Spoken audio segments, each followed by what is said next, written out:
अस्सलाम वालेकुम स्टूडेंट्स, आज हम लोग यूनिट 11 के थ्योरम स्टार्ट करने लगे हैं। तो थ्योरम 1 है हमारे पास, if two arcs of a circle of the congruent circle, यानी टू आर्क्स हैं कॉन्ग्रेंट सर्कल की, आर्क कॉन्ग्रेंट, वो कॉन्ग्रेंट है, then the corresponding chords are equal. यानी एक सर्कल है, अगर उसकी टू आर्क्स जो हैं वो क्या है, कॉन्ग्रेंट है, इक्वल हैं, तो उनसे रिलेटेड जो कोड्स बन रही हैं वो भी क्या होंगी, इक्वल होंगी। ये हमें प्रूव करना है। गिवन क्या दिया हुआ है, A B C D and A dash B dash C dash D dash are two congruent circles with centre O and O dash. अब देखें, ए बी सी और डी एक सर्कल है, A dash B dash C dash और D dash एक और circle है। इनके सेंटर्स क्या है, ओ एंड ओ डैश। ये क्या है, कॉन्ग्रेंट सर्कल्स हैं, यानी इक्वल है। So that A D see the arc है, ए डी सी, ये कौन सा साइन है, आर्क का, इक्वल है measurement A dash D dash C dash arc के। यानी A D C, A dash D dash C dash arc के दोनों क्या है, इक्वल है।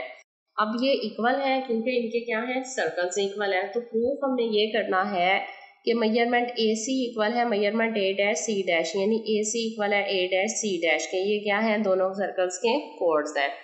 ये हम लोगों ने प्रूव करना है कि अगर आर्क्स इक्वल हैं कॉन्ग्रेंट सर्कल्स की तो उनके कोड भी इक्वल होंगे। कंस्ट्रक्शन किया, join O with A and C, join O dash with A dash and C dash. इस तरह हमारे पास देखें दो ट्राइंगल्स बन रही हैं, O A C and O dash A dash C dash. अब हमने प्रूव करना है, स्टेटमेंट एंड रीजंस हैं।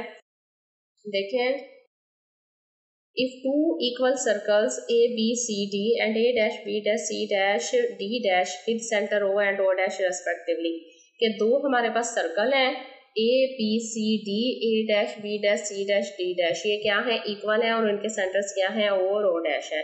ये हमारे पास गिवन है कि ये दोनों सर्कल्स इक्वल है।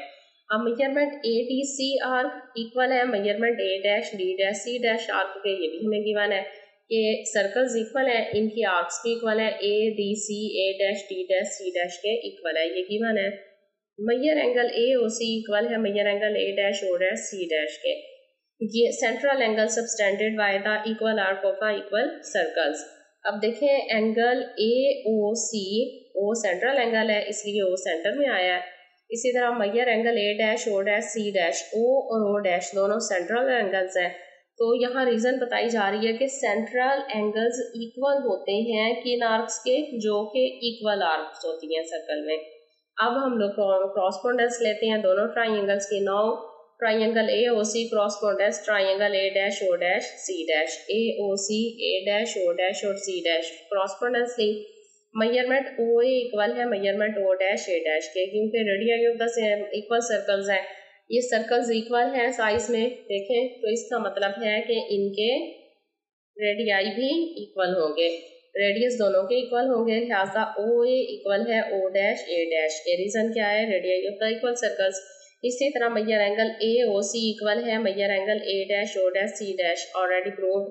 ये देखें, ओ और ओ डैश सेंट्रल एंगल बन रहे हैं, तो हमने यहाँ ऊपर प्रूफ कर लिया है कि दोनों के सेंट्रल एंगल जो है ना वो क्या है, इक्वल है। तो ये भी हमारे पास इक्वल हो गया। थर्ड हमने लिखना है कि ओ सी इक्वल है measurement O dash C dash. तो ओ सी और ओ डैश सी डैश ये भी तो रेडियाई है, ये दो रेडियाई और एक सेंट्रल एंगल, दो रेडियाई और एक सेंट्रल एंगल, ये भी इक्वल है। रीजन क्या है, radii of the same circle. अब देखें, to sides and one angle equal हो गया है, मीन के ट्राइंगल जो है वो कॉन्ग्रेंट है। तो triangle A O C congruent है triangle A dash O dash C dash. Side angle side postulate है, two sides and one angle equal है। अगर ये देखें ट्राइंगल्स इक्वल हैं, इनकी सारी साइड्स इक्वल होंगी, तो in the particular measurement A C equal है measurement A dash C dash के। तो प्रूफ हो गया ए सी इक्वल है ए डैश सी डैश के, और यही हमारे पास क्या है, कोड है। Similarly we can prove the theorem in the same circle.